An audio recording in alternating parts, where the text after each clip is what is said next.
your child is important, and sometimes it's hard, but I can help. I'm Katelyn Allen.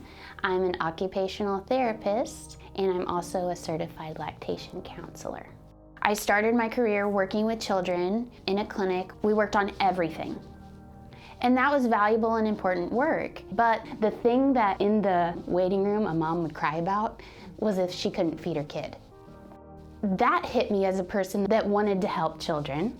I've always valued that relationship between a child and their parents, but then I became a mom, and then it really hit me in the gut.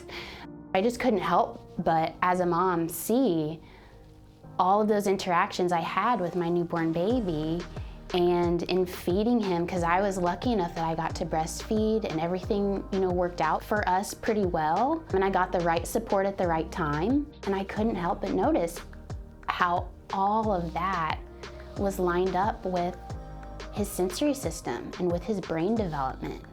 I am sustaining you with my body, and you're growing. But man, I am building a brain here. And that was something that was so cool to me. Eating and being able to take in a good diet and not feel uncomfortable because of the way that you ate it or the things that you're willing to eat, that is square one.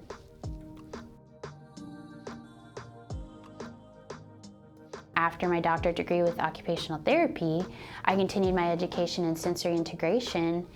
And as an occupational therapist working with infants and children, what I focus on is feeding and bonding. Those are the most important things that we do with our babies, and the most important things that we do when we are babies.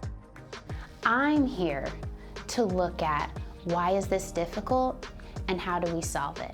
We'll begin by looking at your problems from your perspective.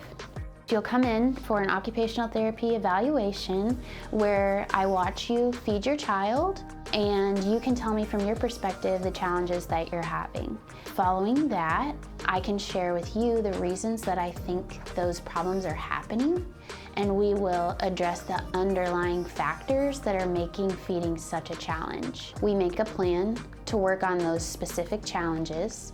We make sure that mom and dad know how to help.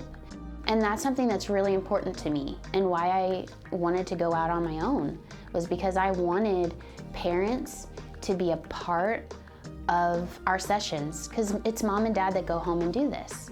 And so the most important thing is that you know and you feel empowered when you go home. Everything that I send you home to do with your child is going to be based in play.